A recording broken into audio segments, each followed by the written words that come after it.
Pag-usapan naman natin ang nakakalungkot na version ng Cebiana ni Skastekli. Makikita din sa mukha niya ng sobrang lungkot niya habang kinakanta ito. Welcome to Sikat Story. Tara at pag-usapan naman natin ang nakakalungkot na version ng Cebiana ni Skastekli. Makikita din sa mukha niya ng sobrang lungkot niya habang kinakanta ito. Ang video na ito ay ang live niya sa Instagram noong September 21, 2022, na meron nga ngayong 131,000 views. Makikita at baka sa mga mata ni Skastekli na malungkot ito at habang kinakanta ang Cebiana.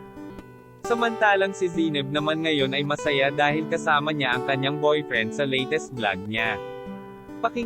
Basahin natin ang reactions ng mga fans ni Skastekli sa kanyang malungkot na version ng Cebiana. Nung araw parang ayaw mo pang kantahin tapos ngayon kinakanta mo na haha. Life talaga sa huli talaga pagsisisi, panindigan mo yan.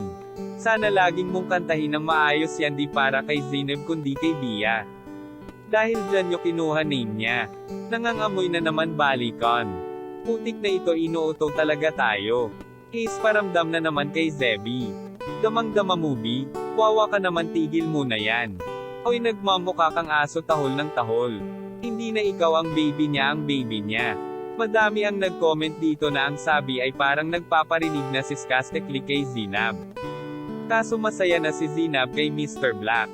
Comment kayo sa ibaba kung anong masasabi nyo. Yan lang ang ating mainit na chika.